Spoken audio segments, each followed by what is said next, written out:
না, আপনাদের কিছু খসরতে রোগ আছে, এগুলো সবাই আবার বলতে পারে না, আপনাদেরকে বলে দিচ্ছি।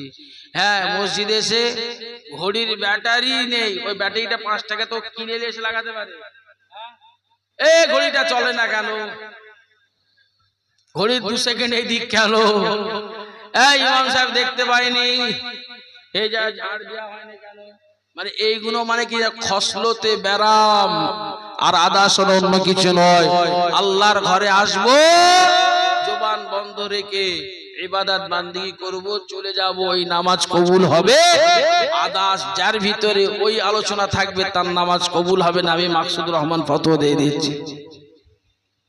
ফতোয়া যদি জানতে চাও আমার নাম্বারটা ইন্টারনেট থেকে নেবে, তোমাকে কিতাব খুলে আমি দেখিয়ে দেব।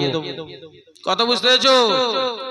যত রোগ মসজিদে এসে, ভাই আপনি বলুন মদ খাওয়া হারাম না হালাল? এই জোরে বলেন না কেন? আপনাদের এলাকায় ছেলেরা মদ টদ খায় না নাকি? কাজিনান ঘাট এসব খায় না? ওরে বাবা, ঈদের দিনে বলছে হাউসফুল করে দিয়েছে। ঈদের দিনে সারা মাস রোজা রেখে মদ হাউসফুল হয়ে গেছে। কারা খেয়েছে? হ্যাঁ, রঞ্জন মল্লিক খেয়েছে? হ্যাঁ, তাপস কুমার খেলো নাকি? হ্যাঁ, আব্দুল করিমই মেরেছে। ভাই আমি নিজে চোখে ঈদের দিনে দেখছি ভাই, কি কি কি কি জিনিস দেখে বোঝা যায়, লুঙ্গিতে এখনো মার কাটেনি।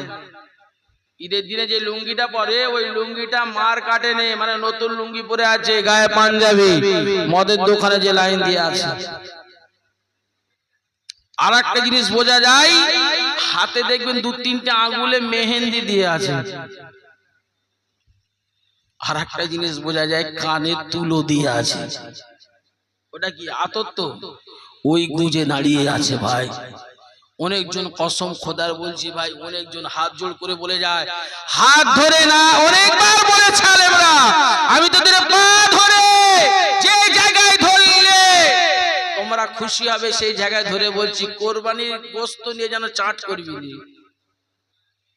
কোরবানির গোশতটাকে চাট করে খাচ্ছে, জানেন? এই আমি কি ভুল বলছি?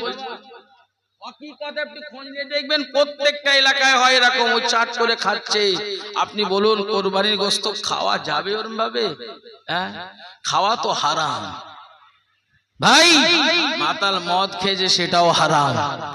আমার এই মসজিদে ওই ঠিক ওই গেটের কাছে দাঁড়িয়ে আমার এক বাবাজি তসবিহ টানছে, আল্লাহ আল্লাহ আল্লাহ। ওর নজরে পড়ে গেছে না মাতাল যাচ্ছে, নজরে পড়ে গেছে একটা মাতাল যাচ্ছে।